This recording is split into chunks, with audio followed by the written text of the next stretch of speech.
Hai semuanya, kembali lagi bersama saya di konten Alur Cerita Film. Kali ini saya akan menceritakan sebuah film series yang berasal dari Jepang berjudul Love You As The World End. Film ini mengisahkan tentang wabah zombie yang mulai merebak, membuat pemuda bernama Hibiki Mamiya berpisah dengan kekasihnya. Ia harus rela menghadapi ribuan zombie yang menyerang untuk bertemu kembali bersama Kurumi. Untuk mengetahui kisahnya, mari masuk aja ke dalam alur ceritanya. Di awal film, sebuah berita memberitahu telah terjadi penyerangan massal di semenanjung Miura. Bahkan hal ini menimbulkan kepanikan di masyarakat. Scene berpindah kepada seorang pemuda bernama Hibiki yang sedang menuju ke kantornya. Ia melihat sebuah pabrik yang terbakar. Bahkan hampir saja ia terserempet mobil ketika Hibiki memasuki terowongan. Tiba-tiba saja terowongan itu amblas membuatnya terjebak di sana. Scene beralih beberapa jam sebelumnya. Ketika Hibiki hendak berangkat kerja, dia menyuruh kekasihnya yaitu Kurumi yang bertugas menjadi dokter untuk pulang cepat hari ini. Karena ada hal penting yang ingin Hibiki bahas. Awalnya Kurumi tak bisa karena pekerjaannya yang menumpuk. Namun setelah Hibiki pergi, ia melihat sesuatu di laci. Kurumi langsung memberitahu Hibiki bahwa ia akan pulang dengan cepat. Ternyata benda yang ditemukannya adalah sebuah cincin yang menandakan bahwa Hibiki akan melamarnya. Kembali kepada Hibiki yang terjebak di dalam terowongan. Ia harus segera keluar. Sayangnya tak ada sambungan telepon di tempat itu. Ia harus mengobati lukanya dengan alat seadanya. Berhari-hari ia berada di sana, bersusah payah membuka jalan keluar dari terowongan. Dan akhirnya ia pun berhasil keluar dari tempat itu. Di luar keadaan kota tampak kacau karena banyak mobil ditinggalkan di jalan begitu saja dan tak ada manusia di sana. Hibiki tampak kebingungan dengan apa yang terjadi. Ia lantas bergegas pergi ke kantor menemui bosnya. Hal yang sama ia temukan, tampak kantornya begitu berantakan, bahkan ada beberapa mayat dengan bekas peluru di kepalanya. Membuat Hibiki tambah kebingungan. Ia lalu mendengar sebuah suara dari kejauhan. Hibiki terkejut melihat bosnya yang sudah berubah menjadi zombie. Hibiki yang kebingungan masih tak tahu harus berbuat apa. Akibat keributan yang ia timbulkan, banyak sekali zombie mulai berdatangan. Hibiki berusaha kabur dari tempat itu. Ia segera mengendarai mobil dan menjauhi tempat tersebut. Di radio, Hibiki mendengar perintah evakuasi untuk seluruh kota Miura untuk menuju ke balai pengungsian. Hibiki lantas pergi menuju rumahnya. Sayangnya Kurumi tidak ada di sana. Hibiki lalu mengambil cincinnya dan melihat seorang kurir yang melintas. Ia segera mengikuti kemana kurir itu pergi, hingga ia sampai di sebuah gedung. Karena terkejut melihat zombie, kaki Hibiki tergores besi. Kurir tadi menyuruhnya untuk melewati jalan yang lain. Setelah berhasil masuk ke dalam gedung, seorang polisi bernama Todoroki menginterogasinya. Ternyata Hibiki mengenalnya sebagai teman SMA-nya dulu. Datanglah seorang polisi lain bernama Daiki melerai mereka. Hibiki kebingungan dengan infeksi dan luka gigitan yang mereka maksud. Ia lalu diberikan tempat singgah di sana.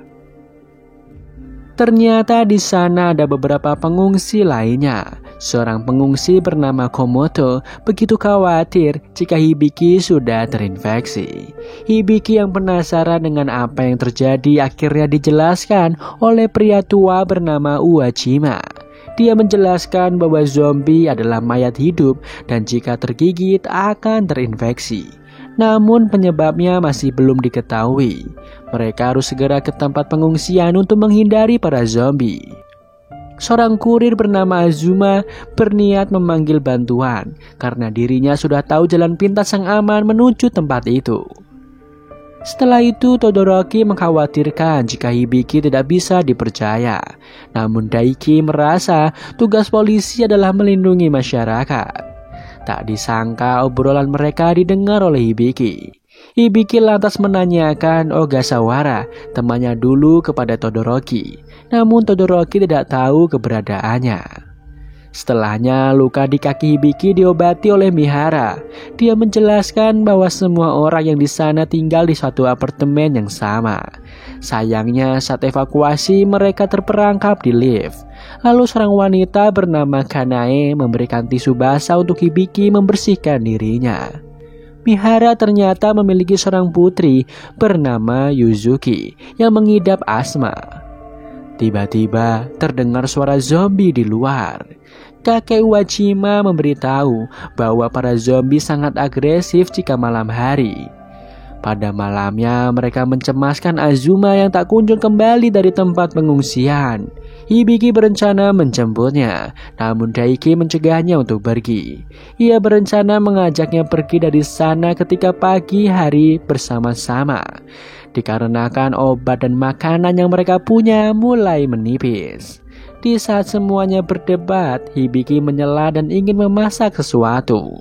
Tak disangka Hibiki bisa memasak dengan baik. Semua orang tentu bahagia akhirnya bisa makan dengan nikmat. Ketika mereka beranjak tidur, Yuzuki meminta agar Hibiki menceritakan sesuatu. Di sana Hibiki menceritakan masa lalunya ketika SMA. Dia dulu atlet panahan yang payah. Namun Hibiki tidak pernah menyerah. Apapun keadaannya, ia akan selalu berusaha sebaik mungkin. Perkataan itu membuat semua orang yang mendengarnya tersentuh. Tak disangka para zombie mulai menembus pintu. Mereka bersusah payah menahan para zombie masuk ke dalam. Ternyata darah Hibiki tadi siang membuat para zombie berkumpul di tempat itu.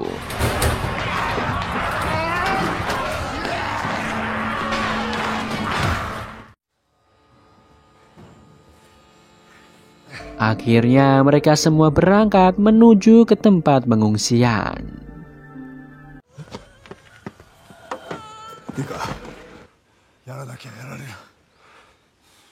Tak lama kemudian mereka berhasil sampai di sana. Anehnya tidak ada orang sama sekali di tempat itu. Di sana mereka melihat motor Pak Azuma di parkiran. Hibiki yang yakin jika Kurumi berada di sana langsung bergegas masuk ke dalam. Todoroki dan Daiki mengikutinya dari belakang. Sayangnya Hibiki tak kunjung menemukan Kurumi. Malahan ia menemukan banyak sekali mayat di tempat itu. Hibiki lalu menemukan name tag milik Kurumi dan ia yakin jika kekasihnya masih hidup. Di sisi lain, Kanae yang ingin ke toilet malah menemukan para zombie yang ternyata berkumpul di aula. Akhirnya mereka semua dalam bahaya. Hibiki yang dulunya atlet panah mengambil senjata untuk melawan zombie. Semua orang lalu berlarian menghindari kejaran para zombie.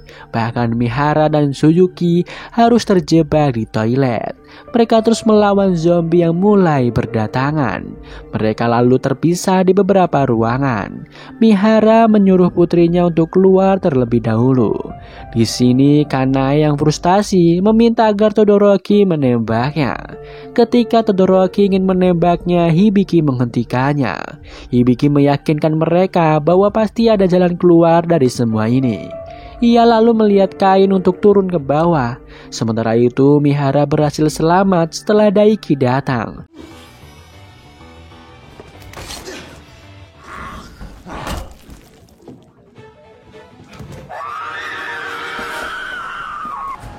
Sedangkan Hibiki memberanikan diri turun menaiki sebuah ambulans.